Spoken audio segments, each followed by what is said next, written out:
Hello, मेरा नाम प्रणव कुमार है। 67 में मेरा चयन sub divisional BC ABC welfare के पद पे हुआ था। इस बार मेरा चयन ADMO के पद पे हुआ 73 रैंक के साथ। आज मैं आप लोगों के साथ अपने नोट्स और जर्नी जो है मेंस आंसर राइटिंग के कैसे मैंने तैयारी की उसको मैं दिखाऊंगा वीडियो के माध्यम से। जैसा कि मैं अपने नोट्स वाइज ही चलूँगा क्योंकि मैं प्रिपरेशन जैसा किया हूँ। जैसे कि मैंने करेंट के लिए नोट्स बनाया था। आप देख सकते हैं अग्निपथ स्कीम उस समय में चर्चा में था, तो ये क्या है मैंने उसको पहले डिफाइन किया। पात्रता क्या है, लाभ क्या है, चिंताएं क्या है, इसको मैंने रखा था। उसके अलावा मैंने इसमें क्या इसका फायदा है, लाभ है, क्या अन्य देश में इसके लिए प्रावधान है और क्या होना चाहिए। फिर PM गति शक्ति योजना के बारे में मैंने तैयारी की थी। इसका उद्देश्य क्या था, लाभ क्या है इसका, जैसे 5 ट्रिलियन इकोनॉमी बनाना, आर्थिक विकास को बढ़ावा देना, मेक इन इंडिया को बढ़ावा देना, निवेश को प्रोत्साहन देना, आत्मनिर्भर भारत योजना में सहायता, ईज ऑफ डूइंग बिजनेस को बढ़ावा देना, कनेक्टिविटी में सुधार। ये सब सारे पॉइंट मैंने बनाए थे। फिर इसका मैंने फैक्टर बताया था कितना इसमें फैक्टर है, इसका फैक्ट क्या था वो मैंने लिखा। उसके बाद इसमें जो फ़ायदा होगा वो मैंने लिखा, और चुनौती क्या है इसमें सबसे मेन वो, और उसके अलावा वे फॉरवर्ड आप अपने हिसाब से आंसर के हिसाब से लिख सकते हैं। इसी हिसाब से G20 बहुत हाईलाइटेड मुद्दा रहा। उसके लिए मैंने लिखा G20 है क्या, इसका वैश्विक क्या प्रभाव है, आर्थिक कैसे है, भारत के लिए क्या प्राथमिकता है, महत्व क्या है, बाली शिखर सम्मेलन में क्या क्या लिया गया, उसके अलावा जो खाद्य सुरक्षा पे क्या किया गया, जलवायु परिवर्तन पे क्या स्टेप लिया गया, डिजिटल परिवर्तन के लिए क्या किया गया है, स्वास्थ्य के क्षेत्र में क्या किया गया, भारत ने इसमें क्या कहा है, ये स्टेटमेंट दिया है, ये मैंने रखा था। और चुनौती क्या है इस G20 के समिट को लेके, ये मैंने इसमें रखा। देखिए आप, जैसे भारत में G20 हुआ तो इसका क्या क्या रहा एजेंडा और इसमें क्या क्या बात की गई उसको मैंने यहाँ पे रखा। संघाई सहयोग संगठन के लिए मैंने इस तरह से नोट्स बनाया है। इसी हिसाब से मैंने सारे जितने भी IR के नोट्स हैं खुद से बनाए हैं। जैसे भारतीय विदेश नीति का एक कॉमन पॉइंट होता है जो आप इसको आंसर में पुट कर सकते हैं। जैसे देखिए, विश्व शांति को बढ़ावा देना हमारा आर्टिकल 51 कहता है। गैर उपनिवेशवाद को हम लोग सहमति देते हैं। गैर नस्लवाद को मैंने पॉइंट आउट किया है, बढ़ावा देते हैं कि नस्लवाद नहीं होना चाहिए। कूटनिरपेक्षता के समर्थक है हमारी भारतीय विदेश नीति के जितने भी तत्व है। पंचशील के निर्धारक तत्व है। UN का सहयोग करने वाला हमारा तंत्र है, व्यवस्था है। ट्रैक टू डिप्लोमेसी, ये सब शब्दावली आप उपयोग करिएगा तो IR में डेफिनेटली अच्छा मार्क्स मिलेगा। इसमें क्या होता है कि जनता को जनता के साथ कनेक्ट करने की बात की जाती है, यही ट्रैक टू डिप्लोमेसी हो गया। इस तरह से मैंने IR की तैयारी की और ख़ास करके IR और जो करेंट के टॉपिक है उसको मैंने दिखाने का प्रयास किया। अब चलते हैं आगे, देखते हैं। फिर ये भी IR का ही एक तरह से है, कर सकते हैं। जैसे आप ग्लोबल साउथ बहुत चर्चा में था, उसको मैंने बना लिया है 1 to 2 पेज में। फिर मैं भारत ऑस्ट्रेलिया का संबंध था उसको मैंने दिखाया है यहाँ पे सारा। सांस्कृतिक संबंध कैसे है, सामरिक क्या है, रक्षा क्या है, आर्थिक क्या है, भारत हेतु क्या महत्व है, क्वाड के साथ क्या इसका कंसर्न है, मैंने इसको दिखाया है।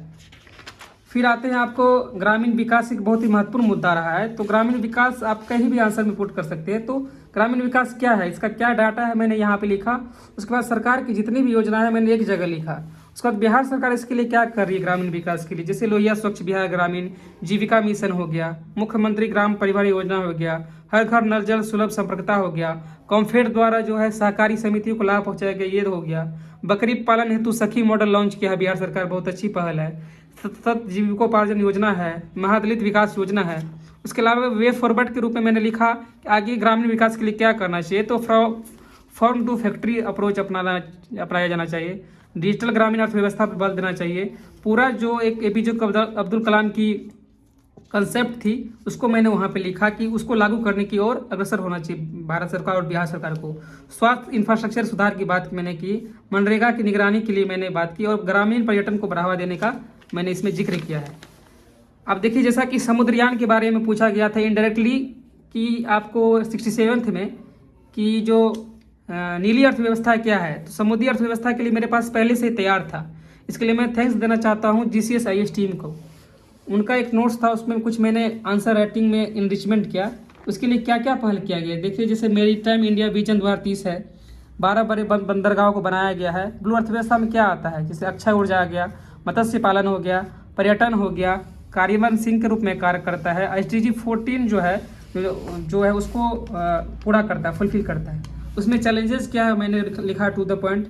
इनिशिएटिव क्या लिया गया भारत सरकार के द्वारा? राष्ट्रीय मत्स्य नीति, deep ocean mission, Bharat Norway task force का गठन किया गया, सागरमाला परियोजना है आपका, ओ स्मार्ट है, समुद्रयान है। ये सारे मैंने पॉइंट इसमें कवर किया है बहुत ही कंसाइज वे में। जातिगत जनगणना, जैसा कि मुझे पता था कि पूछना है 69 में इसमें पूछ लिया गया, और इंटरव्यू में ये हिटेड टॉपिक रहा है, क्योंकि बिहार सरकार ऐसी पहली सरकार है जिन्होंने जातीय जनगणना करवाई और उसको सार्वजनिक किया और उस डाटा के आधार पर गरीब लोगों को न्याय पहुंचाने का कार्य किया। तो मैंने उसको बताया कि क्या है इसके पक्ष है, क्या प्रक्रिया है, क्या इसके विपक्ष के पॉइंट है, और इसमें क्या डाटा मिला है, आगे क्या होना चाहिए इसका यूज, ये मैंने इसमें दिखाने का प्रयास किया है। फिर आप आ जाइए इधर, आर्कटिक क्षेत्र का बहुत ज़्यादा उसमें चर्चा था। हरित हाइड्रोजन मिशन हो गया आपका, ये कैसे होता है उसका पहले डेफिनेशन, फिर आपको ईंधन के रूप में हाइड्रोजन कैसे काम करता है, सरकार का क्या प्रयास है, ऐसे ही मैंने इसमें लिखा है। ठीक है, आपको मैं फिर दिखाता हूँ साइंस टेक में बैलिस्टिक मिसाइल के बारे में मैंने लिखा है।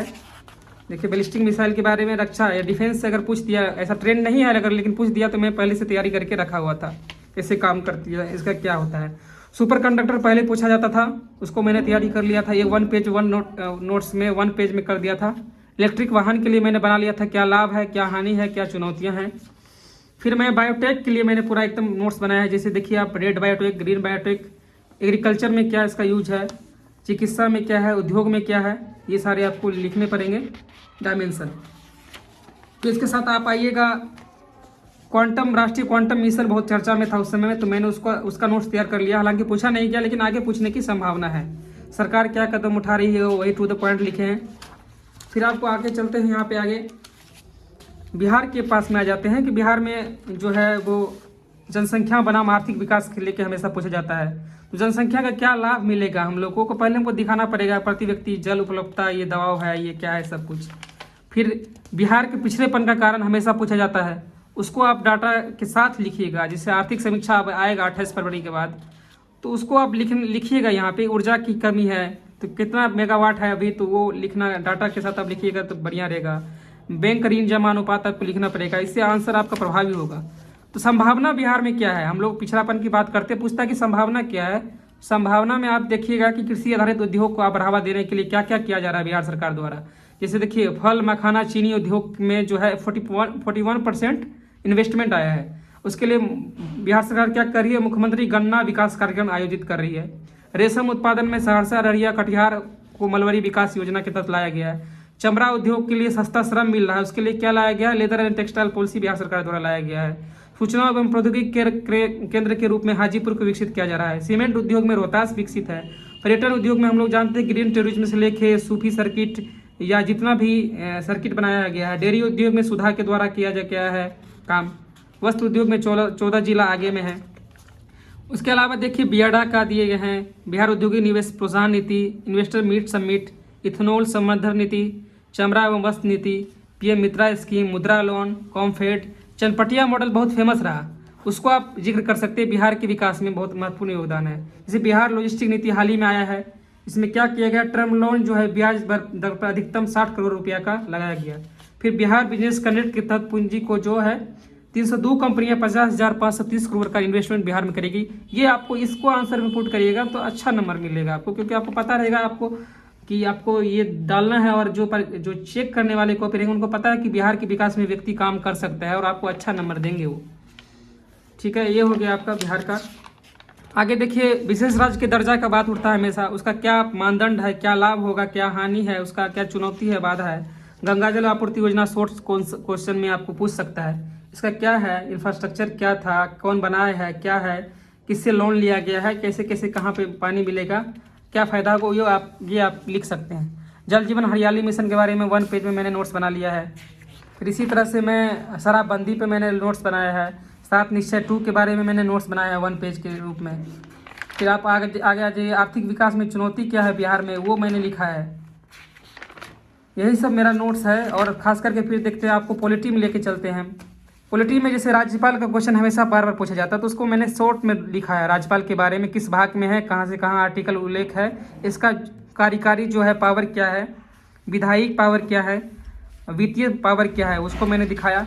उसके अलावा मैंने दिखाया कि न्यायिक क्या है, पद का महत्व क्या है, टू द पॉइंट मैंने सीधा लिया है। विवाद का क्या क्या बिंदु रहता है वो मैंने दिखाया। और राज्यपाल के पद के बारे में क्या क्या सिफारिश दी गई है उसको मैंने यहाँ मेंशन किया कि प्रथम प्रशासनिक सुधार आयोग द्वारा राज्यपाल के पद पर गैर राजनीतिक व्यक्ति का चयन किया जाना चाहिए, नियुक्त किया जाना चाहिए। SR बम्बई वाद का मैंने यहाँ पे जिक्र किया।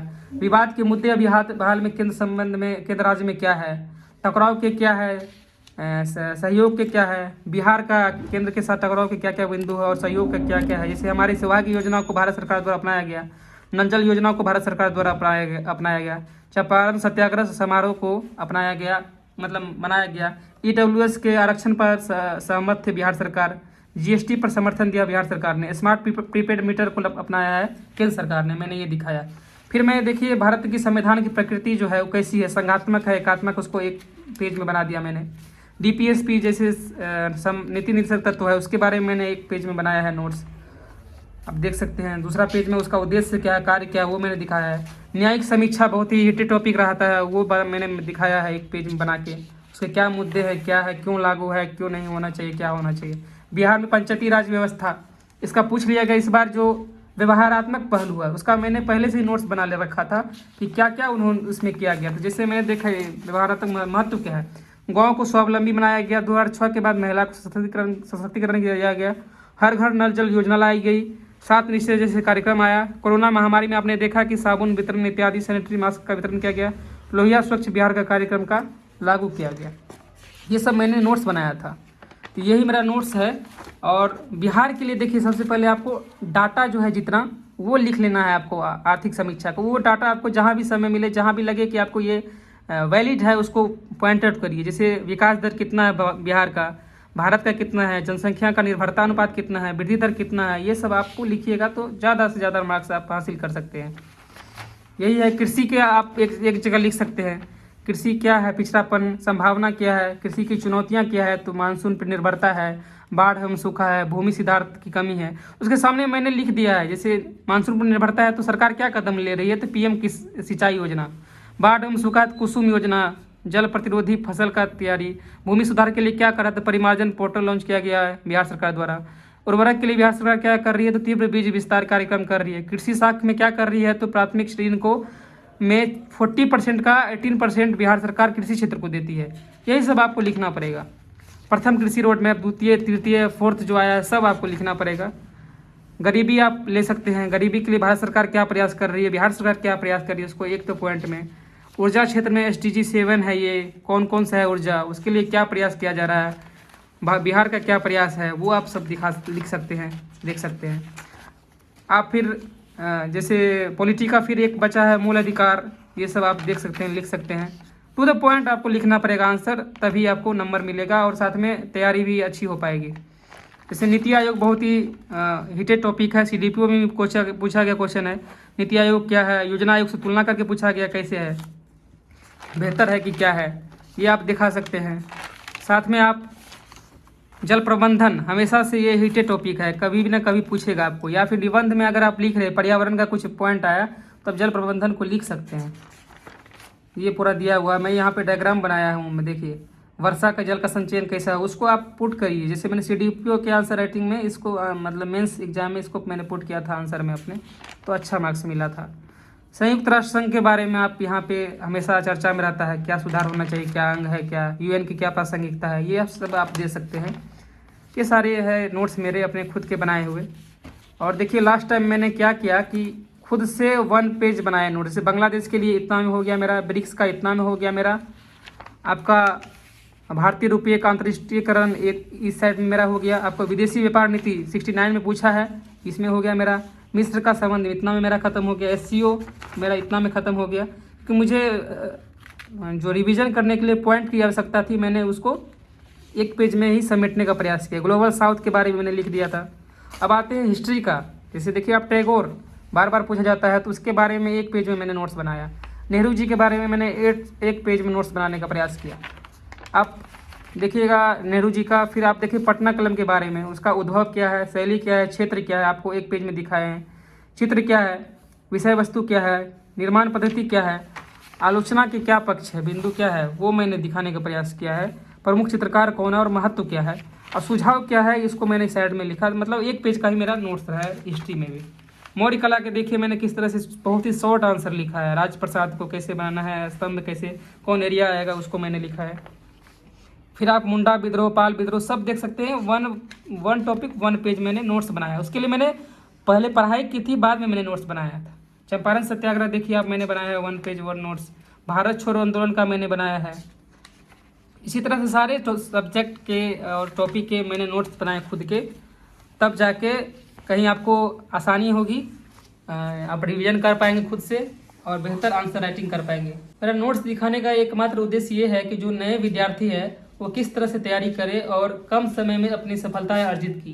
कहते हैं ना कि जो सागर से लेके आपको एक बूंद निकालना कैसे है, तो कैसे सही तरीके से कहाँ पे रखना है, तो उसको सीखने का प्रयास करें और सही मार्गदर्शन के साथ तैयारी करें। एक दिन सफलता जरूर मिलेगी। सभी को मेरी तरफ से शुभकामनाएं। और कोई भी क्वेरी है तो सर को मैं अपना इंस्टाग्राम आईडी दे दूंगा, वो पिन कर देंगे, या फिर सर को आप खुद मैसेज कर दीजिएगा, वो हमसे पूछ लेंगे और मैं आप लोग को जानकारी दे दूंगा। धन्यवाद।